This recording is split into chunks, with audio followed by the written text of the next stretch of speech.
For our continued reading of the Bible through the year 2025 from the English Standard Version of the Bible by Crossways Publishing, a division of Good News Publishing. A reading of the book of 2 Samuel, chapters 19 through 21. Beginning 2 Samuel, chapter 19. It was told Joab, "Behold, the king is weeping and mourning for Absalom." So the victory that day was turned into mourning for all the people, for the people heard that day, "The king is grieving for his son." And the people stole into the city that day as a people steal in who are ashamed when they flee in battle. The king covered his face, and the king cried with a loud voice, "O my son Absalom, O Absalom, my son, my son." Then Joab came into the house to the king and said, "You have today covered with shame the faces of all your servants who have this day saved your life and the lives of your son and your daughters and the lives of your wives and your concubines, because you love those who hate you and hate those who love you. For you have made it clear today that commanders and servants are nothing to you. For today, if I know that if Absalom were alive and all of us were dead today, then you would be pleased. Now therefore arise, go out, and speak kindly to your servants. For I swear by the Lord, if you do not go, not a man will stay with you this night, and this will be worse for you than all the evil that has come upon you from your youth until now." Then the king arose and took his seat in the gate, and the people were told, "Behold, the king is sitting in the gate." And all the people came before the king. Now Israel had fled every man to his own home, and all the people were arguing throughout all the tribes of Israel, saying, "The king delivered us from the hand of our enemies, and saved us from the hand of the Philistines, and now he has fled out of the land from Absalom. But Absalom, whom we anointed over us, is dead in battle. Now therefore, why do you say nothing about bringing the king back?" And King David sent his message to Zadok and to Abiathar the priests, "Say to the elders of Judah, Why should you be the last to bring the king back to his house when the word of all Israel has come to the king? You are my brothers, you are my bone and my flesh. Why then should you be the last to bring back the king?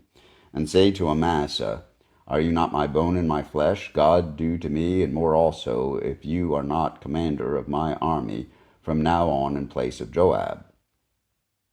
And he swayed the heart of all the men of Judah as one man, so that they sent word to the king, "Return both you and all your servants." So the king came back to the Jordan, and Judah came to Gilgal to meet the king and to bring the king over the Jordan. And Shimei, the son of Gera, the Benjaminite, from Bahurim, hurried to come down with the men of Judah to meet King David. And with him were 1,000 men from Benjamin, and Ziba, the servant of the house of Saul, with his 15 sons and his 20 servants, rushed down to the Jordan before the king. And they crossed the ford to bring over the king's household, and to do his pleasure. And Shimei, the son of Gera, fell down before the king, and as he was about to cross the Jordan. And he said to the king, "Let not my lord hold me guilty, or remember how your servant did wrong on the day my lord the king left Jerusalem. Do not let the king take it to heart, for your servant knows that I have sinned. Therefore, behold, I have come this day, the first of all the house of Joseph, to come down to meet my lord the king." Abishai, the son of Zeruiah, answered, "Shall not Shimei be put to death for this, because he cursed the Lord's anointed?" But David said, "What have I to do with you, you sons of Zeruiah, that you should this day be as an adversary to me? Shall anyone be put to death in Israel this day? For do I not know that I am this day king over Israel?"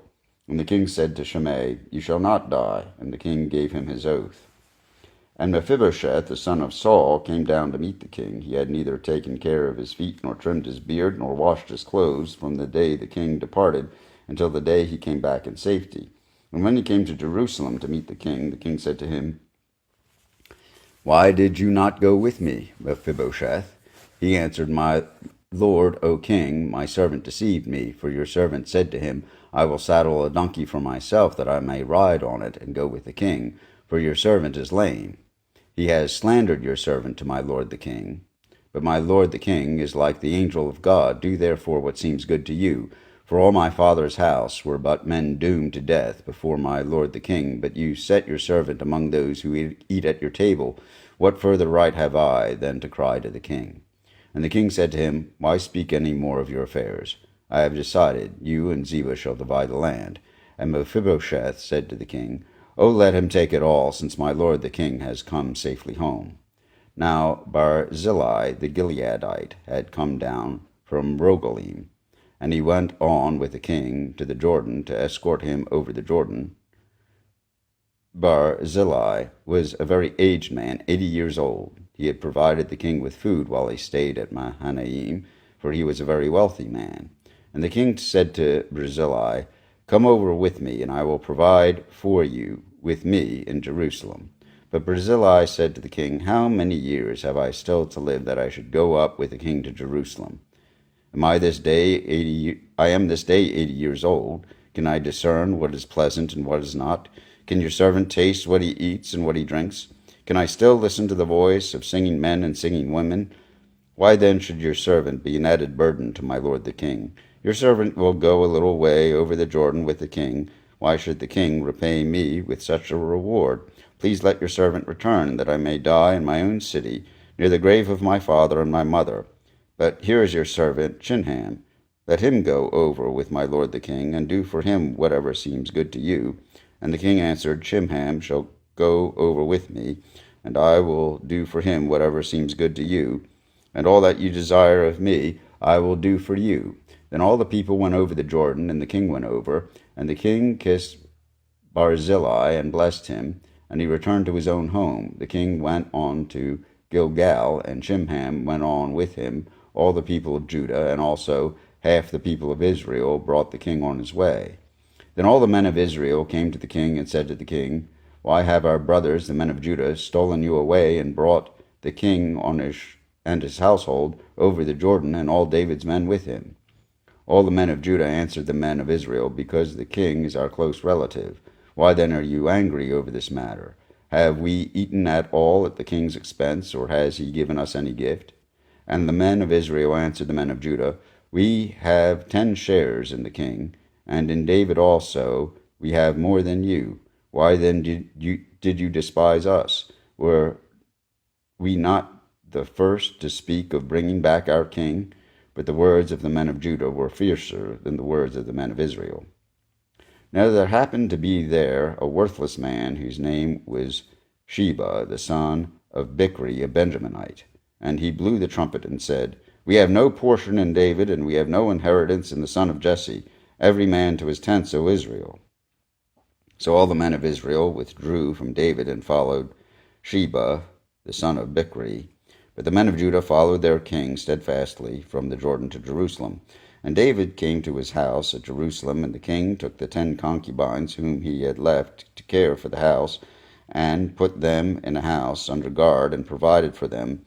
But he did not go into them. So they were shut up until the day of their death, living as if in widowhood. Then the king said to Amasa, "Call the men of Judah together to me within 3 days, and be here yourself." So Amasa went to summon Judah, but he delayed beyond the time set that had been appointed him. And David said to Abishai, "Now Sheba the son of Bichri will do us more harm than Absalom.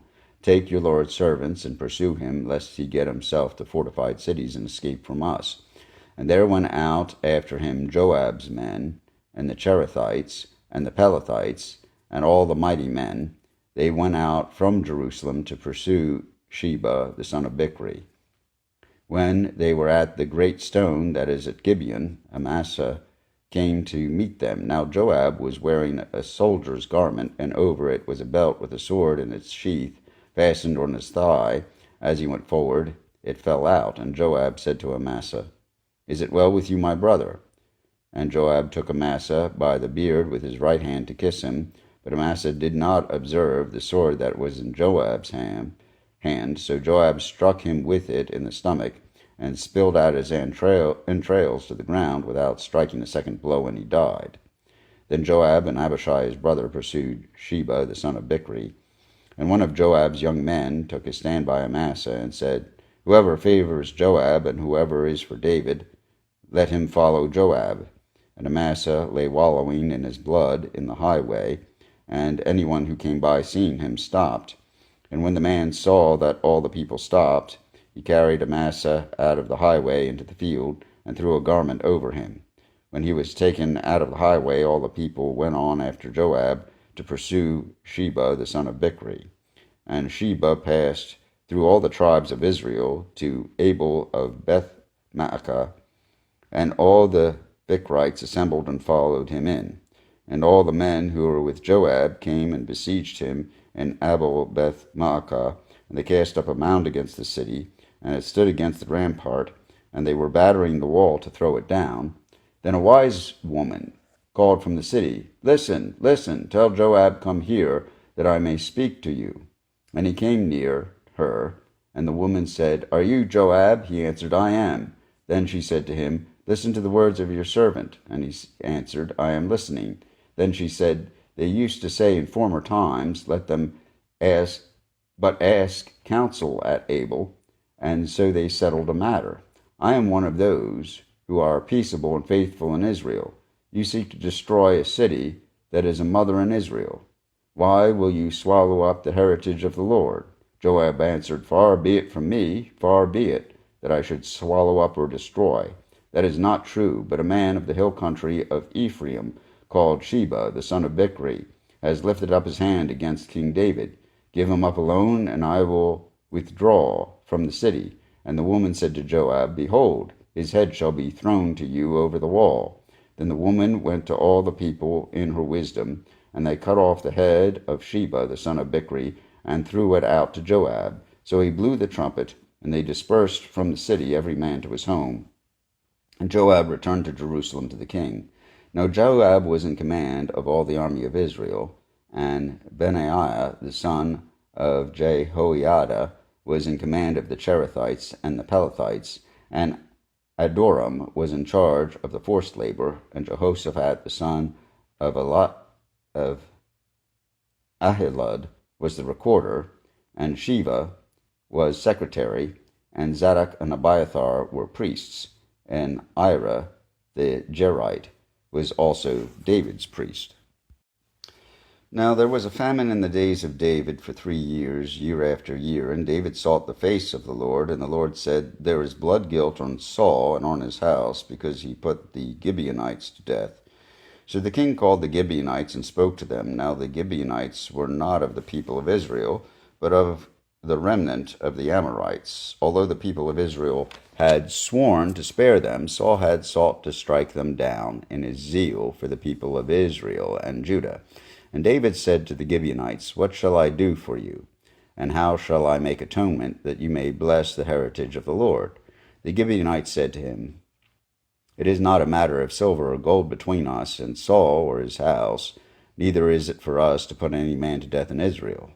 And he said, What do you say that I shall do for you? They said to the king, The man who consumed us and planned to destroy us, so that we should have no place in all the territory of Israel, let 7 of his sons be given to us, so that we may hang them before the Lord at Gibeah of Saul, the chosen of the Lord.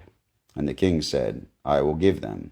But the king spared Mephibosheth, the son of Saul's son Jonathan, because of the oath of the Lord that was between them, between David and Jonathan the son of Saul. The king took the 2 sons of Rizpah, the daughter of Aiah, whom she bore to Saul, Armoni and Mephibosheth, and the 5 sons of Merab, the daughter of Saul, whom she bore to Adriel, the son of Barzillai, the Maholathite. And he gave them into the hands of the Gibeonites, and they hanged them on the mountain before the Lord. And the 7 of them perished together. They were put to death in the first days of the harvest, at the beginning of the barley harvest. Then Rizpah, the daughter of Aiah, took sackcloth and spread it for herself on the rock from the beginning of the harvest until rain fell upon them from the heavens. And she did not allow the birds of the air to come upon them by day, or the beasts of the field by night. When David was told what Rizpah, the daughter of Aiah, the concubine of Saul, had done, David went and took the bones of Saul and the bones of his son Jonathan from the men of Jabesh-Gilead, who had stolen them from the public square of Bethshean, where the Philistines had hanged them on the day the Philistines called Saul on Gilboa. And he brought up from there the bones of Saul and the bones of his son Jonathan. And they gathered the bones of those who were hanged, and they buried the bones of Saul and his son Jonathan in the land of Benjamin and Zelah, in the tomb of Kish his father. And they did all that the king commanded. And after that, God responded to the plea for the land. There was war again between the Philistines and Israel, and David went down together with his servants, and they fought against the Philistines. And David grew weary. And Ishbi-Benob, one of the descendants of the giants, whose spear weighed 300 shekels of bronze, and who was armed with a new sword, thought to kill David. But Abishai, the son of Zeruiah, came to his aid and attacked the Philistine and killed him. Then David's men swore to him, "You shall no longer go out with us to battle, lest you quench the lamp of Israel." After this there was again war with the Philistines at Gob. Then Sibbechai, the Hushathite, struck down Saph, who was one of the descendants of the giants. And there was again war with the Philistines at Gob. And Elhanan, the son of Jaari-Oregim, the Bethlehemite, struck down Goliath the Gittite, the shaft of whose spear was like a weaver's beam. And there was again war at Gath, where there was a man of great stature who had 6 fingers on each hand and 6 toes on each foot, 24 in number. And he also was descended from the giants. And when he taunted Israel, Jonathan, the son of Shimei, David's brother, struck him down. These 4 were descended from the giants in Gath, and they fell by the hand of David and by the hand of his servants. Here ends the reading of 2 Samuel, chapters 19 through 21, in the English Standard Version of the Bible by Crossways Publishing, a division of Good News Publishing of Wheaton, Illinois.